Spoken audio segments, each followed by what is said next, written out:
I've never done a reading in my workplace like this. Also, I'm fine. This is just acne from Breakout. But I have a pretty big event and stuff coming up this weekend. And let me see. There, now it feels a little less like you're a dickhead boss across the desk from me. The Fool. Okay, so we don't go into this blindly.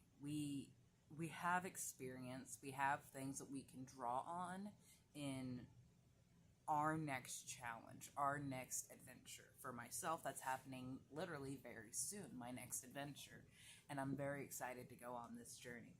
And I just want to know what my gods and my goddesses, Aphrodite, be with me.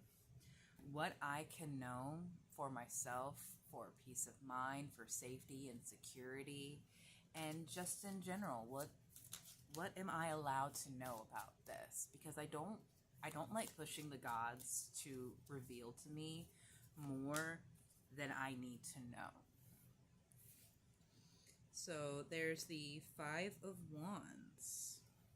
I love the little pig that comes in this deck. I really need to look into what this little warthog means. This is the Celtic Tarot by Christoph Yunes. The Five of Wands obviously looks like a situation that is tumultuous. There's a lot of fighting going on around, but you don't have to be a part of it. You can observe the situation, see what's going on, but you don't have to involve yourself with that fighting, because it is often there just to pull you into that circle. So distraction. There are people that want to distract you. One thing that my best friend and I were talking about is, like, every time we move, plumbing issues happen. Water is always a tell for us when the big things are happening, because my best friend is such a powerful water witch.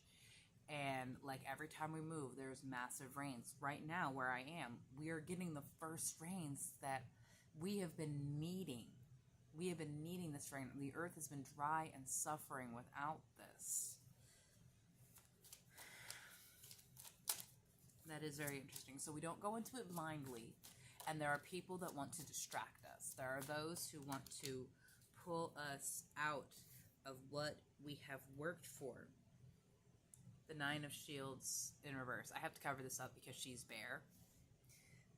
The warthog is back again, behind the man at the tree, who's...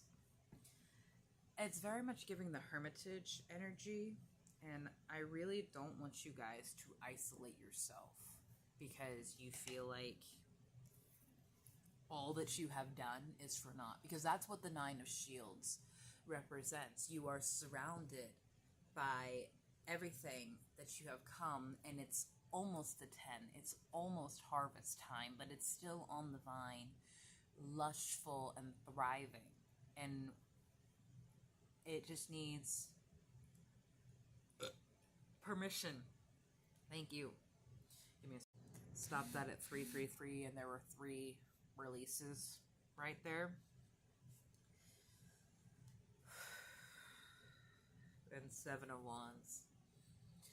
This makes me think of the 3 of Pentacles, and it's normally a card of collaboration.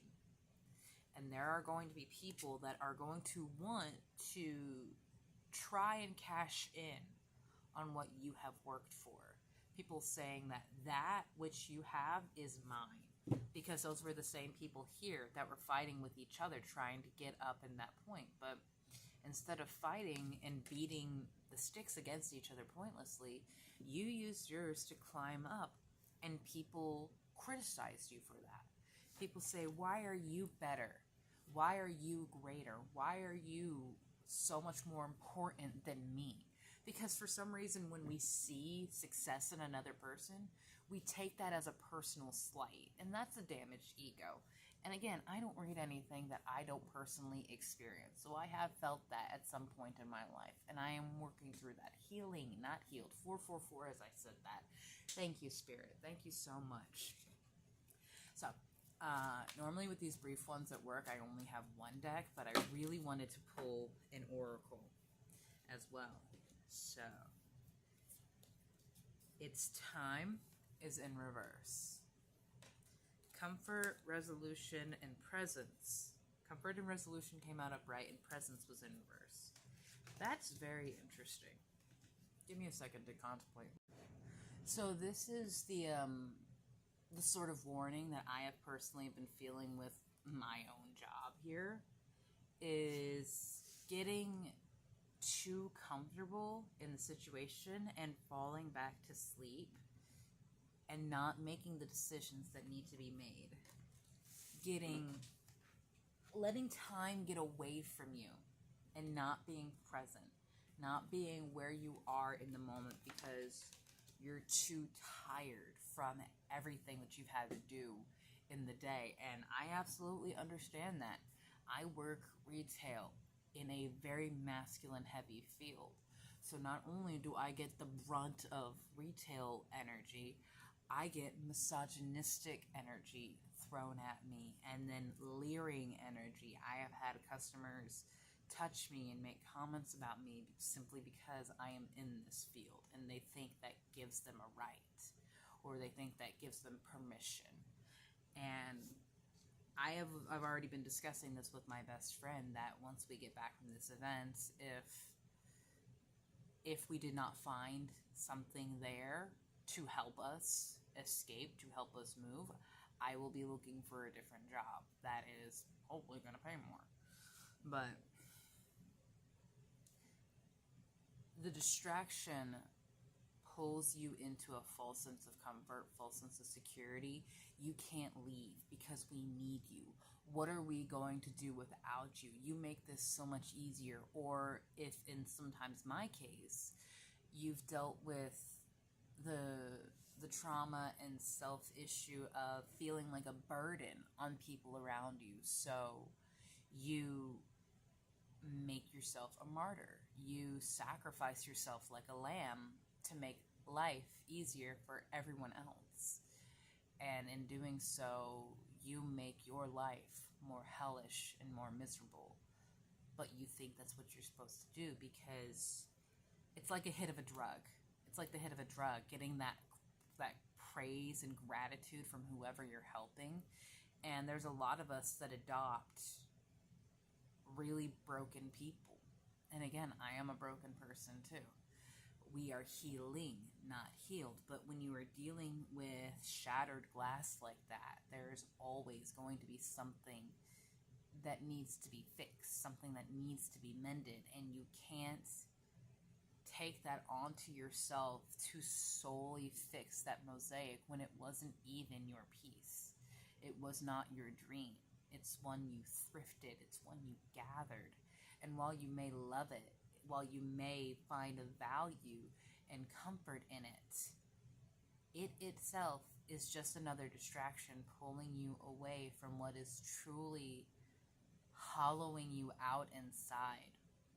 And I understand maybe an anger to that, because this ego loves so much to give, loves so much to share. But much with the Six of Cauldrons, there will always be someone who wants to take more from you. There will always be someone who demands more from you.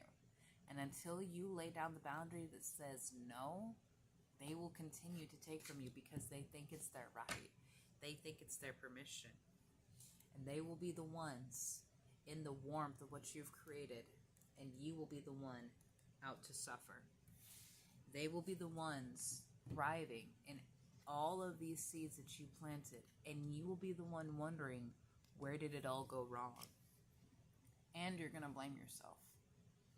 You're going to think that it's entirely your fault that got you here because you didn't stick up for yourself, or you didn't value yourself, or someone made you feel guilty for valuing yourself. Don't let someone take away your light because they're scared of their own shadow. Brightest blessing, my warriors. The best is yet to come.